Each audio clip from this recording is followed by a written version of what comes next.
निवडणुकांमध्ये पुण्याचं विजन नेमकं काय आहे यासह पुण्यातील विविध विषयांवर केंद्रीय राज्यमंत्री मुरलीधर मोहोळ यांच्याशी बातचीत केली आमचे प्रतिनिधी रेवती हिंगवे यांनी।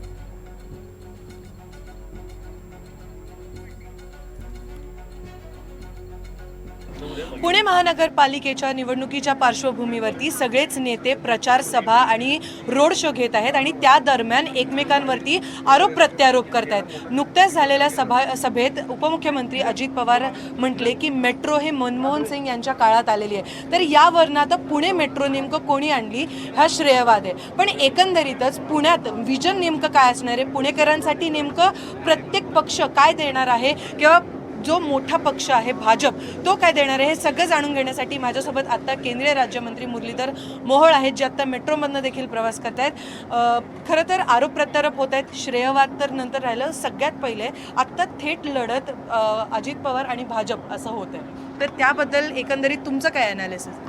नाही, मागे काही दिवसापूर्वी ज्या नगरपालिका नगरपंचायतीच्या निवडणुका झाल्या त्यासुद्धा अशाच झाल्या।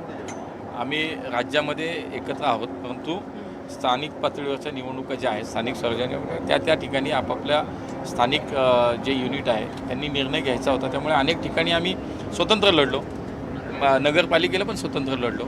तसंच आत्ता आम्ही महापालिकेलाही मुंबईत शिवसेना आम्ही एकत्र आहोत, पण पुण्यात मात्र आम्ही शिवसेना एकत्र नाही, राष्ट्रवादी आम्ही एकत्र नाही। स्थानिक पातळीवरती हा निर्णय त्या ठिकाणी झाला आहे, त्यामुळे आम्ही एकमेकाच्या समोर लढतो आहे। पण या दरम्यान काय होतं आहे की जे बंडखोर करून तिकडे गेलेले आहेत ते खूप गंभीर आरोप करत आहेत, जे अनेक वर्ष भाजपात काम केलेले, जसं की अमोल बालवडकर, ते अनेक आरोप करत आहेत आणि ते पण वरिष्ठ नेत्यांवरती करप्शनचे भ्रष्टाचाराचे आरोप करत आहेत। याबद्दल जेव्हा त्याच प्रभागातले जे भाजपचे उमेदवार आहेत त्यांना विचारलं तर ते म्हटले की आम्ही देखील कागदपत्र आणू। तर याबद्दल तुम्ही त्या आरोपांवर काय म्हणाल आणि त्यांनी काही असं केलेलं आहे का, ते खरंच बाहेर आणणार का? मला वाटतं त्याच्याबद्दल काल आमच्या त्या सगळ्याच लोकांनी भूमिका स्पष्ट केलेली आहे, सगळं समोर ठेवलेलं आहे, त्यामुळे मी त्याच्यात अधिक बोलण्याचा उपयोगच नाही, काही फायदाच नाही, कारण गरजच नाही। त्यांनी स्पष्ट सांगितलं काय ते सांगितले ते 25-30 वर्ष काम करणारे आमचे कार्यकर्ते आजही तिथे, ज्यांना उमेदवारी नाही मिळाले।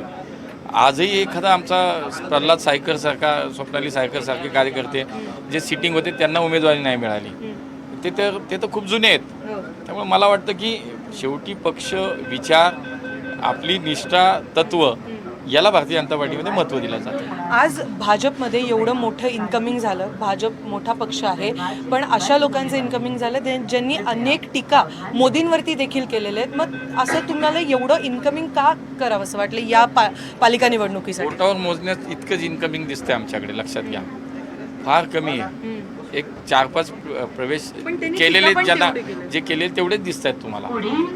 समोर बघा काय झाले, समोर पॅनलच होत नव्हती, 3-3, 4-4 आमचेच घेऊन पॅनल झालेली आहेत। मला वाटतं की शेवटी निवडणूक ही एक युद्ध असतं, जिथे आपण कमजोर आहोत, जिथे आपल्याला आवश्यकता आहे ताकदीची, तिथे जर 4 चांगले ताकदवान कार्यकर्ते असतील, ते मोदीजींच्या विचारावर काम करायला तयार असतील, देवेंद्रजींचं नेतृत्व स्वीकारायला तयार असतील, तर त्यांना आम्ही प्रवेश दिले, त्यात गैर काहीच नाही। प्रवेश देताना आम्ही कुणालाही शब्द दिले नाही। त्यानंतर आमचे जे सर्वे झाले, आमचे सर्वेचे रिपोर्ट्स आल्यानंतर जे मेरिटप्रमाणे त्यांनाच आम्ही तिकीट दिलं। अनेक मंडळी असे जे प्रवेश केलेत त्यांना उमेदवारी नाही मिळाली, आमचे विकास नाना दांगटसारखे अशी उदाहरणं आहेत ना आमच्याकडे।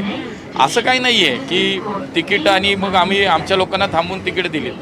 जिथे जिथे आम्हाला वाटतं की संघटनेची ताकद, निवडून येण्याची क्षमता असलेले 4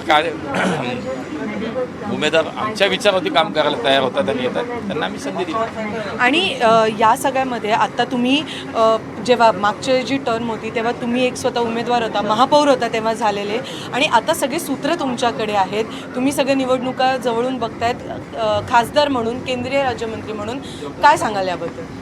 नाही, मला वाटतं आमच्याकडं एकच नेतृत्व आहे राज्यात, ते म्हणजे देवेंद्र फडणवीस, आणि त्यांच्या नेतृत्वाखालीच राज्यातल्या सगळ्या महापालिकेच्या निवडणुका आता होत आहेत। पुण्यामध्ये एक सामूहिक नेतृत्व आहे आमचं, कुणालाही नेतृत्व आमच्याकडं म्हणता येत नाही।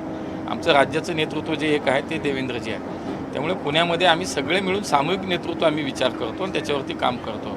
मी असेल, चंद्रकांत दादा असेल, आमच्या माधवीताई असतील, आमचे सगळे आमदार असतील, आमचे अध्यक्ष असतील, त्यामुळे मी एकटा असं नाही आहे त्याच्यामध्ये, आम्ही सगळे मिळून काम करतो। एक पद्धत आहे, एक सिस्टीम आहे आमच्या पार्टीमध्ये, कोर कमिटी आहे, त्याच्यानंतर एक्सटेंडिंग कोर कमिटी आहे, मग एक कोर कमिटी आहे, मग राज्याची कोर कमिटी आहे. त्या सिस्टीममधनं ही सगळी प्रक्रिया पार पडली जाते. त्यामुळे एकटा कोणी नसता एक सामूहिक नेतृत्वाची प्रक्रिया आमच्याकडे. शिंदे सेनेसोबत युती फिसकटल्यानंतर चर्चा अशी आहे की भाजपचं 165 पैकी 80 ते 85 जागा येतील असं ॲनालिसिस भरपूर जणांचं आहे. तर मग त्या अनुषंगाने ॲनालिसिस असतात, तज्ज्ञ असतात सगळे. काय तुमचा अंदाज सांगा बाकीच्यांचा सांगा. जे तज्ज्ञ सांगतात ते आम्ही विचारतो, म्हणून त्या अनुषंगाने आता आजचं जे आकलन आमचं आहे, जे आमचे रिपोर्ट्स आहेत ना, मी तुम्हाला सांगतो. मागच्या वेळेस आमचे 96 होते, यावेळेस तुम्हाला आपण परत याच मेट्रोमध्ये त्याच्यावरती चर्चा करू. आमचे 110, आमचे 120 ते 125 नगरसेवक महापौरसेत येतील. हे तुम्हाला आणि मी आज यासाठी तुमचं पुणेकरांसाठी काय विजन आहे? जर 125 130 तुम्ही आम्ही म्हणताय. संकल्पपत्र ठेवले पुणेकरांसमोर. आम्ही जसं माननीय मोदीजींनी विकसित भारताचा संकल्प 2047 केला आहे, माननीय देवेंद्रजींनी विकसित महाराष्ट्राचा संकल्प केला आहे, त्याच धर्तीवरती आम्हाला पुण्याला देशातील सर्वोत्तम शहर बनवायचं आहे. आणि म्हणून विकसित पुण्याचा संकल्पपत्राच्या माध्यमातून आम्ही पुणेकरांसमोर कालच ठेवला आहे.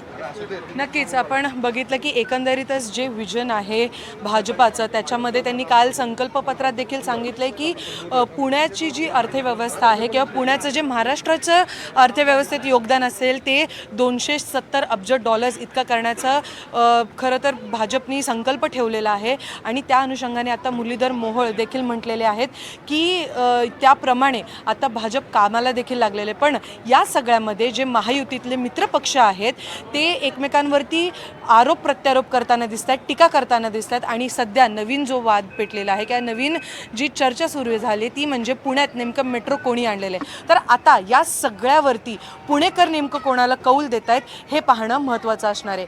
Camera person Niketan मानेसह Revati Hingwe, NDTV Marathi, Pune.